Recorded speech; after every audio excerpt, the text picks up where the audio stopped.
Hola Jerónimo, ¿qué tal? Un gusto saludarte. Quería partir preguntándote, ya que estás participando en este FIDOX como jurado, ¿cuán diferente es la experiencia entre ser jurado a, por ejemplo, participar o simplemente ser un asistente público en un festival así como FIDOX? ¿Cómo ha sido tu experiencia como jurado?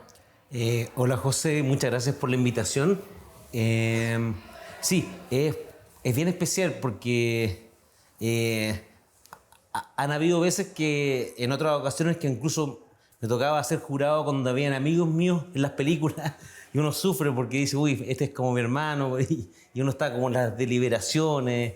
En este caso en concreto no, o sea, no, es una cosa distinta, entonces, pero es un placer cuando uno está, en este caso, cuando uno no está filmando o está haciendo películas, ¿verdad? Si ahora, digamos, que hubiese tratado de hacer una película y hubiese estado en los festivales y detrás de jurado sin disfrutar eso, creo que es un placer poder disfrutar la película como están ahora, así cuando verla y discutirlas con personas que uno admira. O sea, ese tipo de conversaciones son maravillosas. Entonces se agradece mucho que hayan invitado a toda la organización de FIDOX a ser parte de ese grupo. Sí, sí. No te pediría que me dijeras alguna favorita o algo así, pero algunas cosas que te hayan destacado, quizás no de una película en particular, pero sí como del ambiente un poco del festival. Sí, sí. ¿Qué podríamos destacar de esta edición? No, encuentro que la programación en general ha estado excelente. He visto, o sea, todo lo que he visto programado, no solo en competencia internacional, sino que también funciones especiales, competencia nacional, corto emergente. Encuentro hasta FIDOX expandido. Creo que todo ha sido de lujo. Creo que es un gran año este año. He encontrado que cada función que he ido la he disfrutado mucho. Encuentro que hay una buena vibra. He notado que los conversatorios con los coloquios, los paneles por ejemplo, hubo uno de Elena López, que es ¿cómo se llama? La cineasta que soy jurado. Hizo un conversatorio sobre su película que se llama, un mediometraje que hizo que se llama Las novias del sur, una película hermosa. Y ahí yo notaba que la audiencia, las personas, los espectadores, las espectadoras estaban muy felices con lo que estaba pasando, porque creo que era un momento muy especial. Porque esa película es hermosa y aparte ella, como estaba invitada a hacer carta blanca, que es como elegir una película que a ella le guste y de alguna manera que dialogue con su película, y eligió una película norteamericana también un bastión del feminismo, que encuentro que esa conversación que se generó ahí creo que fue única, y además una proyección que yo creo que nunca había ocurrido. O sea, era como la primera vez que se mostraba esa película en 16 milímetros, y además con un proyector en 16 milímetros. O sea, era un evento. ¿Y habías venido antes a FIDOX? O sea, Sí. en tus películas anteriores Sí, yo viví muchos años fuera, entonces siempre yo quería venir, pero cuando ya empecé a trabajar más acá en Santiago o en Chile, tuve la fortuna de ser jurado hace muchos años de cortos. Y, y, y después, una de mis películas, de mis largos, El Veterano, que en 2022 fue parte de la competencia nacional. Entonces ha sido como muy bonito como estar en distintas... También fui como espectador también, o sea, toda esa como la cinefilia que va por mis venas.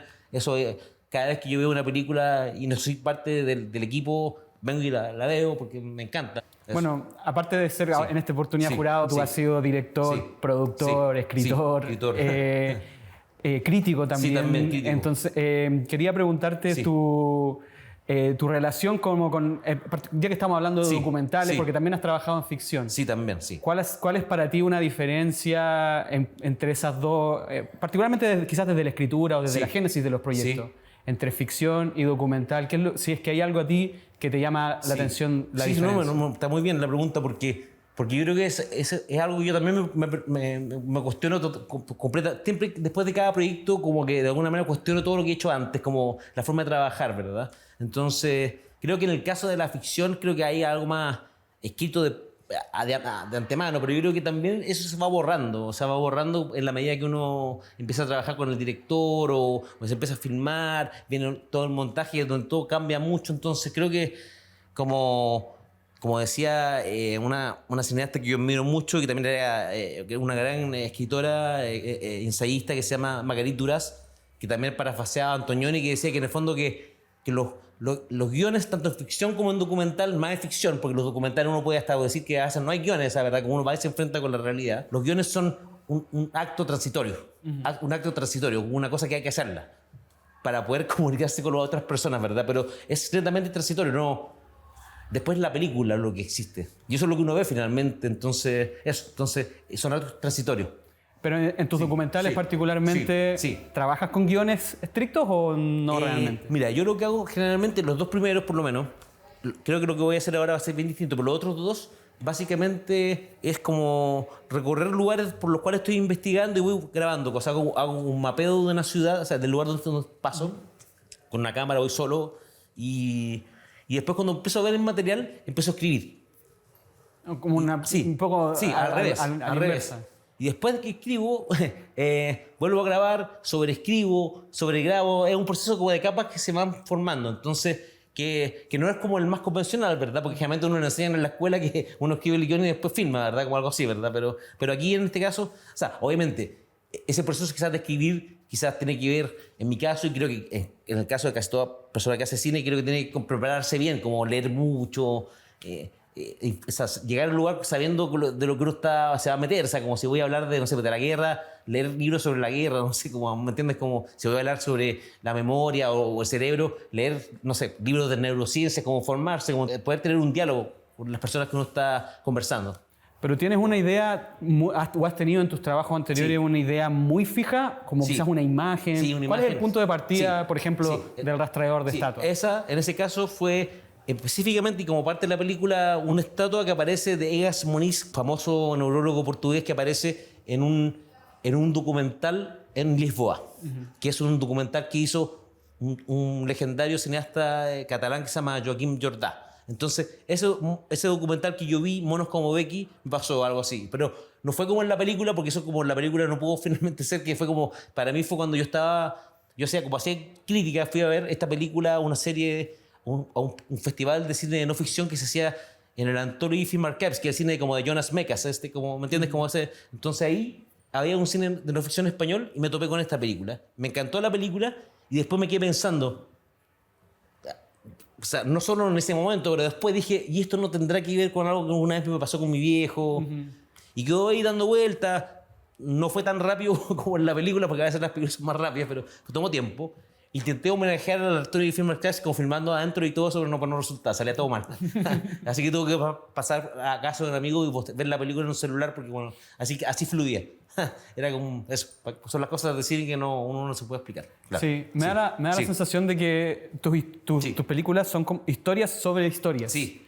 Que es algo que te interesa, como los relatos o reconstruir relatos. Sí. Incluso a veces jugando un poco con la ficción. Sí, completamente ficción, sí. Y más, digamos, en El Veterano de la Segunda, sí, hay mucho más ficción. A pesar de que como que los hechos que pasaron y lo que, o sea, como todo lo que se cuenta ahí como que investigué, es todo verdad. O sea, como, pero yo inventé como también personajes que están investigando, son como alter ego. La primera es más personal.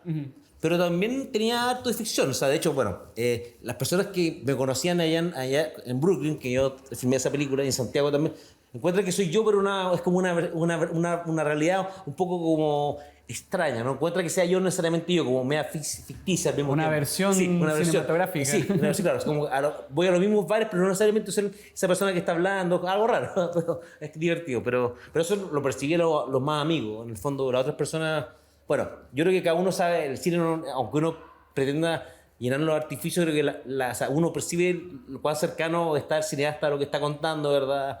Podría haber puesto a Jorge como alter ego, pero evidentemente yo estaba hablando de mi padre, le estaba haciendo una carta de partida a mi padre, eso en el fondo lo que estaba. Que yo no lo admití por mucho tiempo, o sea, yo tenía una negación completa hasta que terminé la película, hasta que alguien me preguntó, bueno, ¿y esto para tu papá? Sí. Pero yo no, a mis amigos les decía, no, que esto es un neurorelato, o sea, hablando de como las neuronas, la memoria, pero como que escondía la verdad.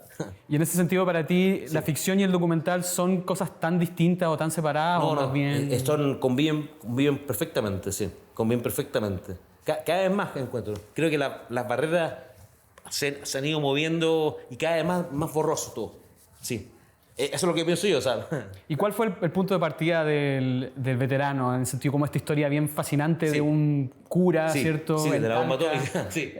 Como ¿de dónde nace Sí. la primera inquietud? Fue una vez que creo que estaba mochileando, ¿no? Estaba en un viaje en el sur, eso que uno hace cuando es estudiante, y ahí andaba en bicicleta y me topé con la historia. Así como alguien dijo, no, como que pasó un señor que era el que lanzó la bomba atómica y me dio un papelito con el nombre de él y luego solo lo perdí, lo boté, pero siempre me quedó en la cabeza eso.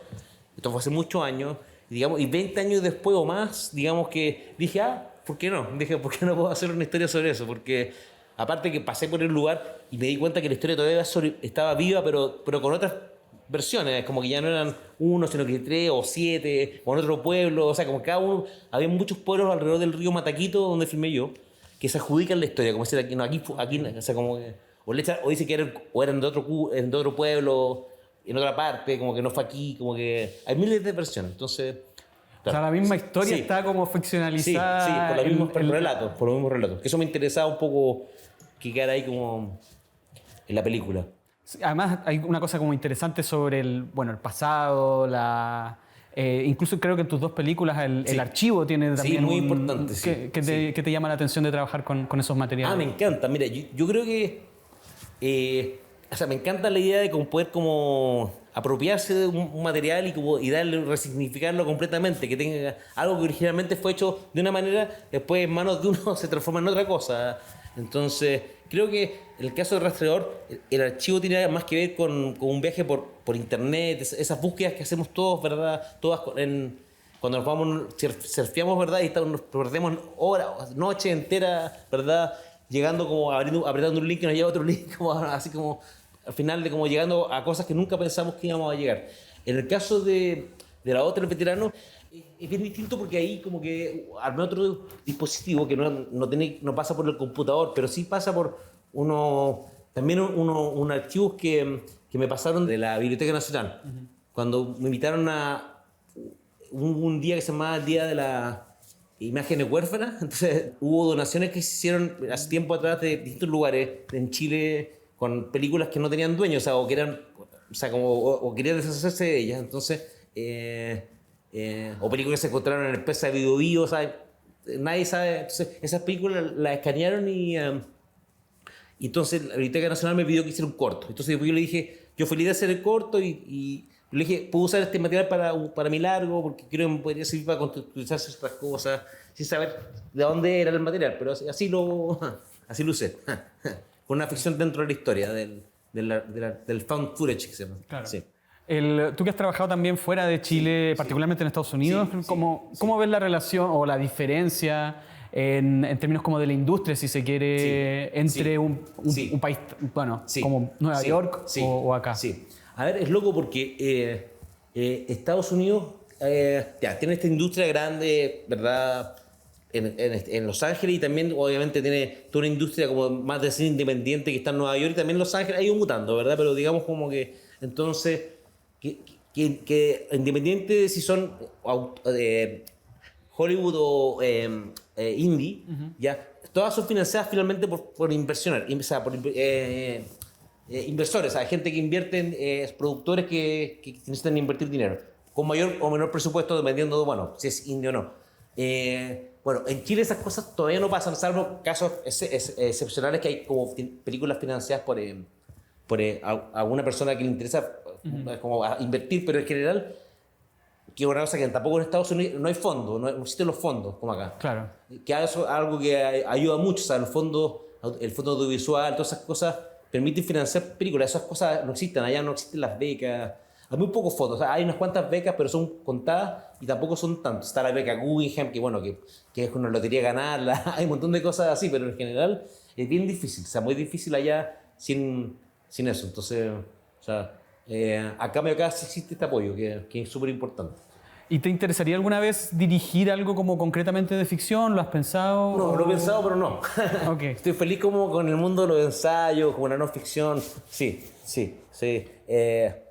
Yo admiro a las personas que hacen ficción y que van y se enfrentan a los rodajes, a los actores, porque creo que es una experiencia que única y también de riesgo. O sea, como encuentro que, o sea, las posibilidades de que es tanto el azar, que uno pueda controlar todo, al final que el actor no actúe bien, no sé qué sí, o que, no sé qué, a tantos factores que pueden afectar la película, que las personas que encuentro que se enfrentan a eso, encuentro que tienen un estómago que me impresiona. O sea, que de verdad que como que o sea, me saco el sombrero por ellos, porque eso es un trabajo muy... O sea, que tener mucho talento para estar alerta a muchas cosas que están ocurriendo y que no estaban en el guión. O sea, ¿Y hay algún proyecto documental que en desarrollo que nos puedas contar? Sí, estoy trabajando, pero yo creo que está muy en pañales. O sea, he filmado hartas cosas y yo creo que ya estoy juntando archivos, pero yo creo y va a ser muy distinto a las otras cosas. Okay. Pero yo creo que va a ser como un mediometraje. Yo creo que tengo la impresión de que va a ser un mediometraje para poder terminarlo más pronto. Entonces eso. Pero para eso me obligué a trabajar con otro tipo de equipo, o sea, de cámara. Entonces eso con otro tipo de lentes. Entonces eso me ha obligado a trabajar de una manera muy distinta. Entonces yo creo que eso se va a reflejar en lo que va a quedar ahí en el material. Eso. Buenísimo. Bueno, Jerónimo, muchas gracias por la conversación. No, al contrario, gracias a ti. Te agradece mucho que hayas, ¿cómo se llama?, visto las películas y eso. Que les vaya muy bien. Ok, muchas gracias. Eso, gracias.